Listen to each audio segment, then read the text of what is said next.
Mirada Económica. ¿Qué tal? ¿Cómo les va? Gusto de saludarlos. Comenzamos Mirada Económica por las pantallas de Canal 24 Horas, también en 24horas.cl, revisando la economía, aterrizando, por supuesto, lo que ha sido una semana marcada de informaciones bien negativas, pronósticos sombríos, se ha dicho, con respecto a la situación no solamente de nuestro país, sino también a nivel internacional. Informe de política monetario presentado durante las últimas horas por el Banco Central, con una proyección bien negativa, una caída, una contracción de la economía que estima para este año que podría llegar hasta el 2,5%. Pero hay varios elementos, una caída también de la inversión, preocupación con respecto al desempleo, evidentemente. Hay varios factores que están ahí que vamos a poner en la conversación en este programa para ir también compartiendo con ustedes cuáles son las miradas que se tienen que tener sobre una crisis económica que nace evidentemente de una crisis sanitaria y desgraciadamente puede llegar a una crisis social. Hagamos un contexto, revisamos la nota de Jaime Quesada con respecto a este informe de política monetaria de marzo.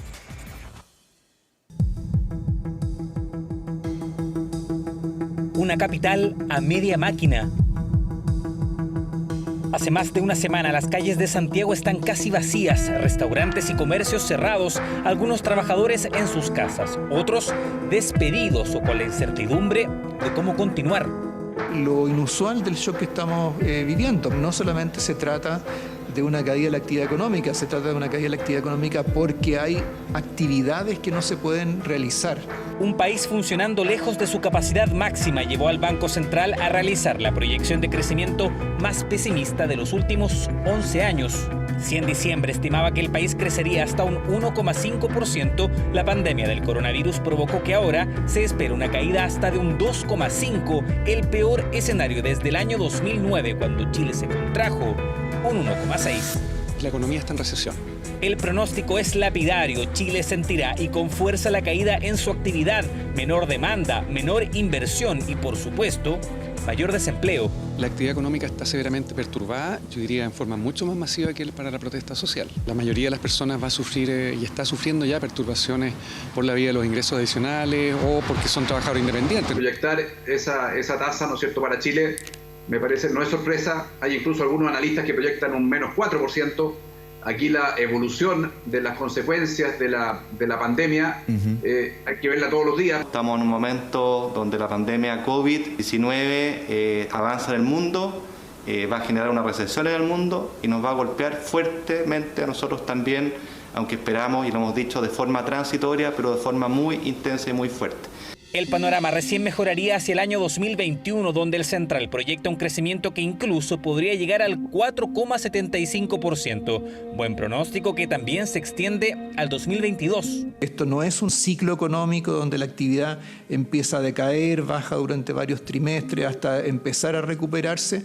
Este fue un shock abrupto y así como llegó, también se puede ir. Pese a eso, el 2020 ya se perfila como el año más complejo en materia económica en más de una década.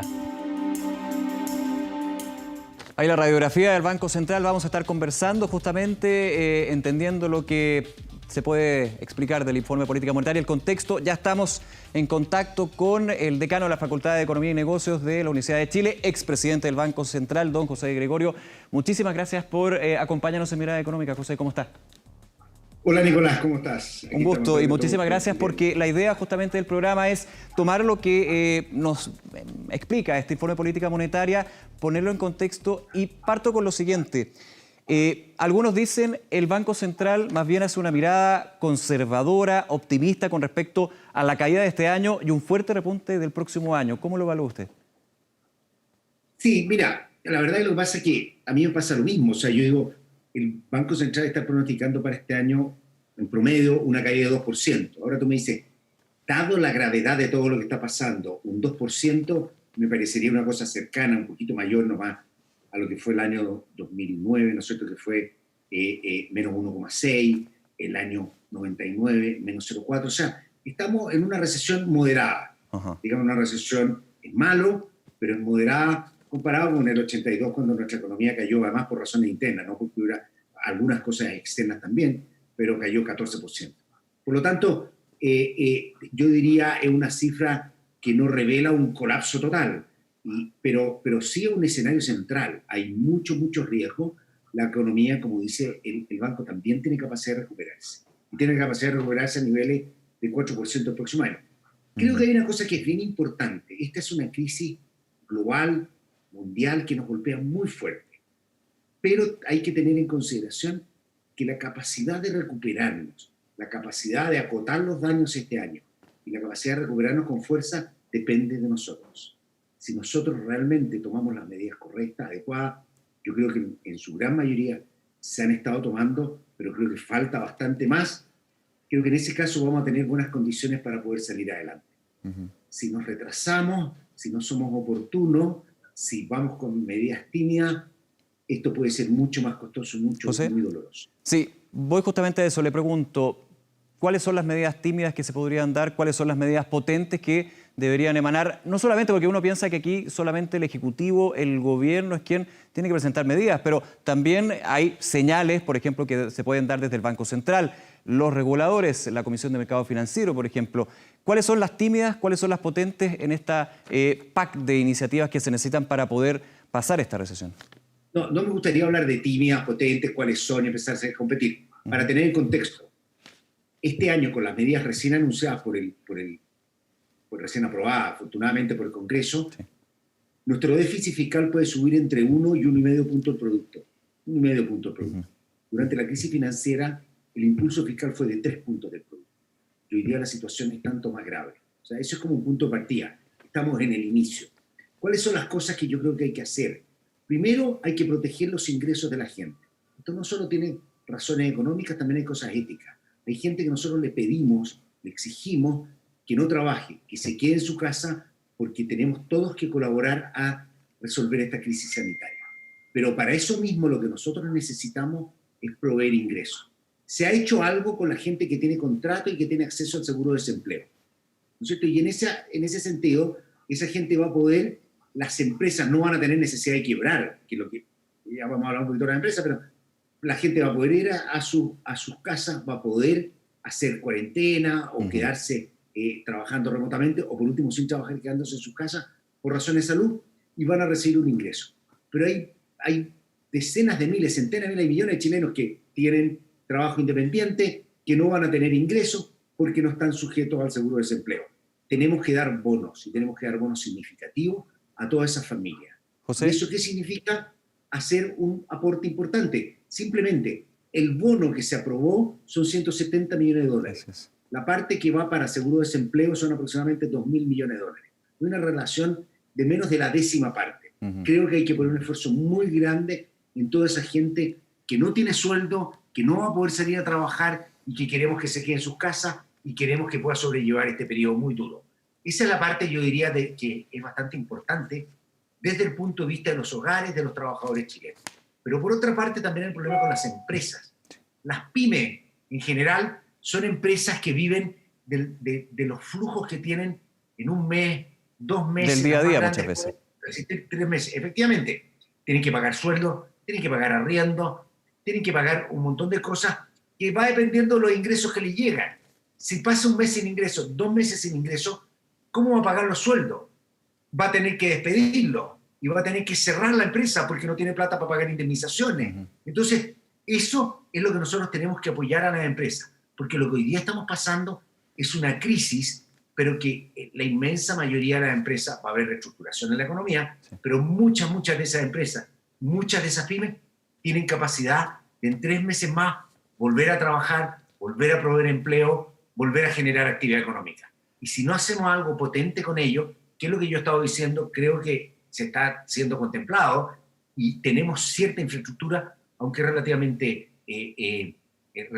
poco fuerte para lo que necesitamos, poco vigorosa, son garantías a las empresas. Hoy día hay mucho riesgo. Entonces, que las empresas puedan pedir crédito y que haya una garantía estatal, que tiene costo, José, pero muchas de las empresas van a poder levantarse y la garantía nunca va a ser usada. Usted ha mencionado, José, en ese punto, y me quiero quedar en eso, las garantías para las empresas, para poder sobrevivir finalmente. El ministro de Hacienda, Ignacio Briones, dijo, seamos claros, van a haber empresas que no van a poder sobrevivir. Justamente tenemos que evitar que sea un gran número de ellas. Y cuando habla de garantías, del rol que puede tener el Estado, evidentemente uno piensa inmediatamente garantía, financiamiento, Banco-Estado. Yo lo he escuchado y usted considera que justamente Banco-Estado tiene un rol clave, protagónico que ocupar en esta crisis que ya se está instalando. ¿Cuál es la clave con Banco-Estado, pero también expandiéndolo al resto del sistema financiero, el resto de la banca en ese sentido? Eso es muy importante. Mi experiencia ha sido en general, y cuando yo he visto otras crisis de otra magnitud o crisis muy pequeñas, Banco-Estado sale adelante y es capaz de tomar un liderazgo en el mundo bancario. Hoy día muchos bancos están postergando los créditos de sus clientes, los créditos hipotecarios, poniéndolos al final, y están tomando liderazgo. Mucha de esta creatividad dentro de lo que es el mundo bancario, con la seguridad y el uso de garantía y tratar de fortalecer el mecanismo del crédito, obviamente el Banco del Estado tiene un rol muy importante. Nosotros, durante la crisis financiera, el año 2008-2009, nosotros nos reuníamos diariamente en la noche con todas las autoridades relevantes y un actor importante era Banco Estado. Cada uno tenía su rol, cada uno tiene los márgenes, pero es muy importante compartir, es muy importante cooperar, es muy importante coordinar cómo nosotros vamos saliendo de esto. Y yo espero que lo estén haciendo. ¿Usted cree que la experiencia de la crisis subprime, en lo que está comentando en estas conversaciones del Banco Central, la autoridad, el Banco Estado, deberían replicarse? Ya hay una experiencia, claro. La crisis subprime es totalmente distinta a esta crisis COVID-19, podríamos nombrar, pero los efectos son y vienen también de los mismos canales, digamos. Sí, lo que pasa es que la crisis financiera tiene un origen financiero, económico, sabemos bastante cómo manejarla. Sí. Hoy día, de alguna u otra manera, nosotros estamos subordinados a lo que digan las autoridades sanitarias, porque el objetivo número uno es salvar vidas. Ese es el objetivo uno sin discusión. Por lo tanto, una vez que hacemos eso, nosotros decimos hay que salvar la economía. Y ahí es donde nosotros tenemos que desplegar todas las medidas que tenemos. Yo tengo confianza que las autoridades están bastante coordinadas. Creo que hay un tercer tema que es un poquito más técnico y que es importante tomar en cuenta que las autoridades, yo sé que lo han contemplado, ya han sacado algunas medidas, pero cuando ocurren estas fricciones financieras, en los mercados financieros se tensionan mucho y generan a veces quiebras o tensiones en las empresas innecesarias. ¿Por qué? Porque los mercados están dislocados. Hoy día no estamos en una situación normal. El mercado y la libertad económica, que en condiciones normales puede funcionar muy bien, hoy día no funciona y hay un rol muy importante para el Estado y para los reguladores. Te voy a crear un ejemplo muy sencillo. Por ejemplo, una empresa que le empieza a ir muy mal puede romper los compromisos que tiene en sus bonos. En sus bonos dicen que tiene que tener tal mínimo de utilidades. Estoy dando un ejemplo bastante simplificado. Sí, sí. Y si no cumple con eso, se pueden gatillar prepagos. Los gerentes pueden decir, ¿sabes qué? Págueme el bono. Eso nosotros no queremos que ocurra. O muchas veces pasa que algunos inversionistas, por razones regulatorias, tienen que botarlos de sus carteras. Por lo tanto, hay que revisar todas esas regulaciones que en periodos de esta crisis lo que generan son cascadas de ventas de mayor deterioro financiero. En ese punto, y eso creo que es súper importante. La CMF, en conjunto con el Banco Central y con el Ministerio de Hacienda, tienen que tener una mirada global de cómo evitar ese tipo de efectos en condiciones de extrema tensión. Hoy día los mercados financieros están extremadamente tensionados, las primas por riesgo son muy altas, hay muchas primas, hay una alta aversión al riesgo y el único que puede en este momento entrar y tratar de ayudar en eso para curar esta crisis de corto plazo y poder salir bien en el largo plazo, que es lo mejor para el país, para el Estado y para las finanzas públicas, es el Estado. Por lo tanto, se requiere tener una actitud bastante agresiva en esto. Y te quiero decir, yo por lo que he visto, por lo que he escuchado, por lo que he leído, ¿no es cierto? Hay mucha intención de hacer esto. No es trivial, no se puede hacer de un día a otro. Claro. De repente nosotros escuchamos gente que dice como si esto fuera muy sencillo hacerlo. Es complejo, hay que ver la institucionalidad, pero hay que trabajar 24 horas con aislamiento desde nuestra casa, desde nuestros lugares donde estemos, pero para implementar medidas que puedan proteger la economía y los empleos. Sí, nos queda un minuto antes de ir a la pausa, José Gregorio, pero me quedo con ese punto, me parece muy interesante. Usted hablaba y he escuchado el concepto de ser creativos, porque justamente no podemos comparar esta crisis con la que fue la subprime, una crisis financiera propiamente tal. Y en ese punto, ¿hay de alguna manera que también ceder un poco de la libertad económica que es clave justamente en el modelo actual? Por supuesto. O sea, mira, como se lo describí hoy día a unos alumnos, les decía yo, lo que tenemos hoy día es lo que en economía llamamos una mega externalidad. Cuando tú contaminas, ¿no es cierto? Cuando tú contaminas un río y eso afecta a la agricultura, tú pones restricciones. Eso llamamos externalidades porque el mercado no lo contempla. El caso más clásico es obviamente la contaminación. Y tenemos manera de hacerlo, ponemos impuestos a las emisiones y hacemos muchas cosas. Hoy día tenemos una super mega externalidad. Yo en mi libertad puedo querer ir a trabajar y a desarrollar mis actividades. Puedo contagiarme, puedo contagiar a otra gente, puedo amenazar la vida de mucha gente. Por lo tanto, hoy día necesitamos una acción del Estado muy severa. Y eso precisamente, el Estado lo que hace es prohibirnos y limitarnos nuestras libertades por el bien de toda la sociedad. Yo también encuentro y me parece bien positivo que esto se hace también de una manera técnica, bien hecha, tiene una mesa social, hay expertos, epidemiólogos, gente de la salud pública, y están todos colaborando, y todos tenemos que colaborar. Pero este es un momento que yo llamaría el momento de la mega externalidad, donde obviamente la acción estatal es tremendamente importante, la acción que todos tengamos y todos colaboremos para buscar una solución conjunta. De esta crisis vamos a salir juntos. Vamos a salir gracias a los médicos, a los epidemiólogos, gracias a la policía que nos va a ayudar a cuidarnos y a estar en nuestras casas, gracias a toda la gente que está trabajando, a los padres y madres de los niños esos que tienen que cuidarlos para que no se enfermen y tienen además que dejarlos en la casa. Todo eso, entre todos nosotros vamos a salir adelante y eso son un montón de restricciones que nos ha impuesto el Estado, pero por el bien de todo el país. Estamos conversando con el expresidente del Banco Central, José Gregorio. Vamos a hacer una pequeña pausa, regresamos de inmediato, seguimos debatiendo lo que sucede a nivel económico luego de este informe de política monetaria y también lo que son los desafíos del Banco Central. Por ejemplo, a la vuelta seguimos conversando con José de Gregorio. Vamos y volvemos.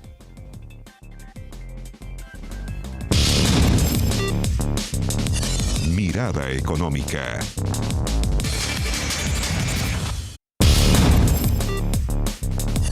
Mirada económica. Regresamos a Mirada Económica, lo tenemos en pantalla. José Gregorio, expresidente del Banco Central, decano de la Facultad de Economía y Negocios de la Universidad de Chile. José, estábamos comentando el contexto, la situación económica, esta recesión que se instala y que evidentemente va a durar y hay varias medidas que hay que aplicar en ese sentido.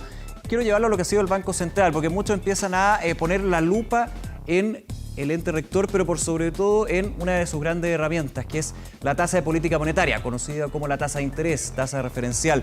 Se le preguntaba durante la semana al presidente del Banco Central, Mario Marcel, si está la posibilidad de bajar aún más la tasa de interés, llevarla a 0%, a nulo, como ya lo han hecho otros bancos centrales a nivel mundial en otras ocasiones también. Él dijo, la TPM de 0,5% es el límite de lo prudente. Le hago la pregunta, ¿debería haber un cambio en la política monetaria aquí a los próximos meses? Primero, dos cosas. 0,5 algo nosotros el año 2009, en esa época teníamos mucho espacio, cosa que ahora es mucho más limitado. Venimos de tasas de 2,5% a 0,5%. Nosotros bajamos la tasa de más de 8% a 0,5%. ¿Por qué nosotros hemos determinado en ese momento que era la tasa mínima? Es porque hay muchos fondos mutuos y muchos instrumentos financieros que al cobrar comisión, la comisión los podía llevar a negativo y tener que empezar a desarmar muchos instrumentos. Por lo tanto, se estableció que un 0,5 era razonable. No sé si hoy día el 0,5 puede ser algo menos. Lo importante es que es lo que nosotros llamamos en banca central, estamos en torno al límite inferior de la tasa de interés. Eso no significa que sea la última medida o la última acción, y ahí es lo que llamamos nosotros, que lo aprendimos desde la crisis, ¿no es cierto?, del 2009, las políticas no convencionales.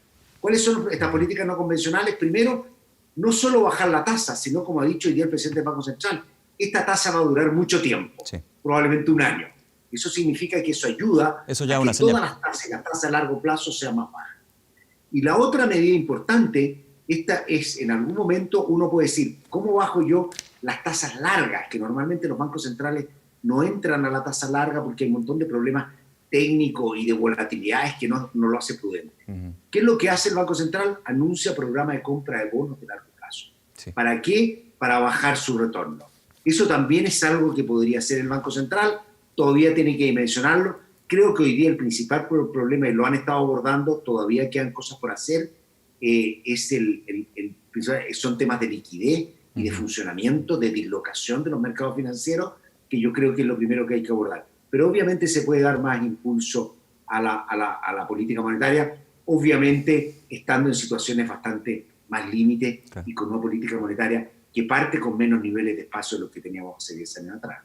De todas maneras, ahí usted apuntaba al financiamiento indirecto, por ejemplo, con la compra de bonos del Tesoro, que obviamente hay un tema técnico que se va solucionando, pero quiero ir al objetivo de ese financiamiento, que justamente, para que todos lo entiendan en la casa, que el Banco Central compre bonos, por ejemplo, busca inyectar liquidez al sistema financiero y esa liquidez finalmente permite que, por ejemplo, la banca tenga colchón para poder entregar beneficios, oportunidades, prórrogas en los créditos de consumo, créditos hipotecarios para las personas y las empresas, entendiéndolo también por la importancia que puede tener la medida que cumpla el Banco Central en estos meses.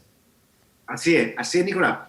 Cuando compra, inyecta liquidez, pero al mismo tiempo está empujando la tasa larga de los bonos y presionando a mayor caída en el costo de financiamiento. Pero tú mencionaste una cosa que yo creo que es bien importante y que ha habido un poquito de confusión a nivel político y de la opinión pública. El Banco Central tiene prohibido comprar bonos del Tesoro, es decir, bonos del gobierno. Así es. El fisco chileno, cuando se endeuda, emite bonos. El Banco Central no puede comprarlo, está prohibido por ley, una ley de rango constitucional. Ahora, aquí hay una distinción que hay que hacer. Los bancos centrales en todo el mundo, y es una medida muy razonable, están impedidos de salirle a comprar al fisco cuando el fisco dice necesito plata, emito bonos y el Banco Central se los compra. Eso se llama la emisión primaria. Se ha dado el caso de Argentina. Eso está prohibido y es razonable porque la idea es que precisamente para controlar la inflación y tener una buena política monetaria es que el Banco Central no sea la alcancía o la caja financiadora del fisco. Entonces eso además, en Chile, el fisco tiene capacidad de endeudamiento, tenemos una economía sólida, tenemos el segundo país con menor deuda pública de los países de la OECD, somos un país que puede salir a endeudarse, internamente o externamente. Por lo tanto, esa medida es un problema, por ejemplo, que tiene Argentina, sí, claro, que el Banco Central ha estado financiando y así es como la tasa de inflación y los problemas que tiene. Sin embargo, también la ley, para cuidarse, le prohibió al Banco Central comprar bonos del Tesoro en el mercado secundario. ¿Qué significa esto? No puede salir a comprar bonos del Tesoro que tenga un banco, que tenga alguna institución financiera, que tenga esos bonos y uno se los compre, no porque está buscando emitir deuda, sino porque en el mercado secundario existen. Eso lo hace la inmensa mayoría de los países. En Chile no ha sido necesario, no ha sido un problema, porque el Banco Central cuando hace operaciones monetarias compra sus propios bonos. Entonces, en vez de tener los bonos del Tesoro, hace operaciones con sus bonos. Sin embargo, en el último tiempo ha estado comprando muchos bonos, ha estado recomprando muchos de esos bonos y ese espacio se le puede acabar. Por lo tanto, podría ser razonable levantar esta prohibición, que no tiene mucha justificación respecto a la evidencia internacional, que es comprar bonos en el mercado secundario, no para financiar al fisco, sino para hacer mejor su política monetaria, para proveer liquidez, para asegurar la estabilidad financiera.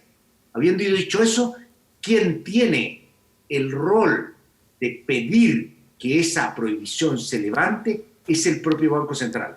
El Banco Central es técnicamente suficientemente competente, conoce bastante bien cómo operar y los alcances que tiene su política, que debería ser el primero en darse cuenta que esa restricción le puede estar afectando su capacidad de hacer buena política y en ese contexto pedirle al Ministerio de Hacienda, pedirle al Congreso que le levanten esa prohibición. Sí. Este no es un problema que sea una idea de dos técnicos o algún político o alguien que diga, oye, saquemos esta restricción al Banco Central. Esa es una cosa que yo creo que el Banco Central conoce bastante bien y en su momento, en la medida que lo necesite, yo creo perfectamente puede pedirlo y no creo que haya ningún problema en levantar esa prohibición, pero cuando esa prohibición empieza a apretar es algo que tiene que determinar el propio banco y su consejo. Bien, José Gregorio, nuevamente muchísimas gracias por acompañarnos conversando de la coyuntura económica, también de la situación del Banco Central, evidentemente invitado para futuras ocasiones porque van a ser tiempos bien complejos y se necesita harta información, entender, aterrizar lo que está sucediendo en la economía, no solamente chilena, sino a nivel mundial. Muchísimas gracias nuevamente. Mucho gusto haber hablado contigo, espero que todos estén bien, todos los que están trabajando estén bien y nos volvemos a ver de aquí no nos vamos a mover mucho. Bien, pues muchísimas gracias. Hasta luego. Adiós. Adiós. Y así terminamos Mirada Económica, @Mirada Económica, evidentemente, siempre a disposición para conversar con nosotros en estos tiempos también de incertidumbre. Entre mayor información, mayor certeza. Y, por supuesto, los invitamos a seguir en la sintonía de Canal 24 Horas. Que esté muy bien. Chao.